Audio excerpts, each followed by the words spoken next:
Kim, pinadapa ang serye ni Sian.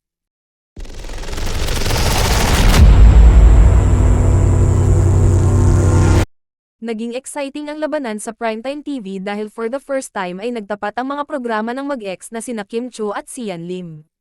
Noong Lunes nga nagsimula ang teleserye version ng Linlang, na pinagbibidahan ni Kim at Paulo Avellino, na tumapat sa serye ni Sian at Jeneline Mercado sa GMA7 na Love Die Repeat, na tinutukan din ng fans.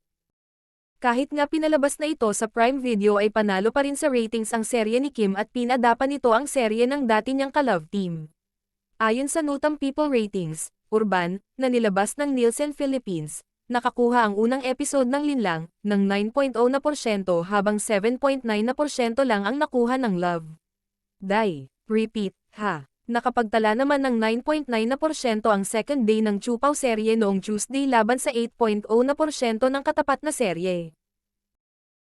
Tama nga ang naging desisyon ng ABS-CBN na ilagay ang Linlang, the teleserye version, sa second slot ng kanilang primetime block dahil panalo rin sa ratings noong Lunes at Martes ang kasunod nitong programa na Can't Buy Me Love, na may 4.7% at 6.0% ratings laban sa 4.3% at 4.8% ng katapat nitong programa na Asawa ng Asawa Ko, No.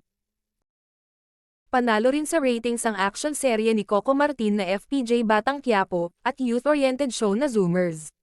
Ang bongga ni Kim compared sa ex niyang si Sian, At ang ABS-CBN ay hindi pa rin basta magpapakabog sa Kapuso Network.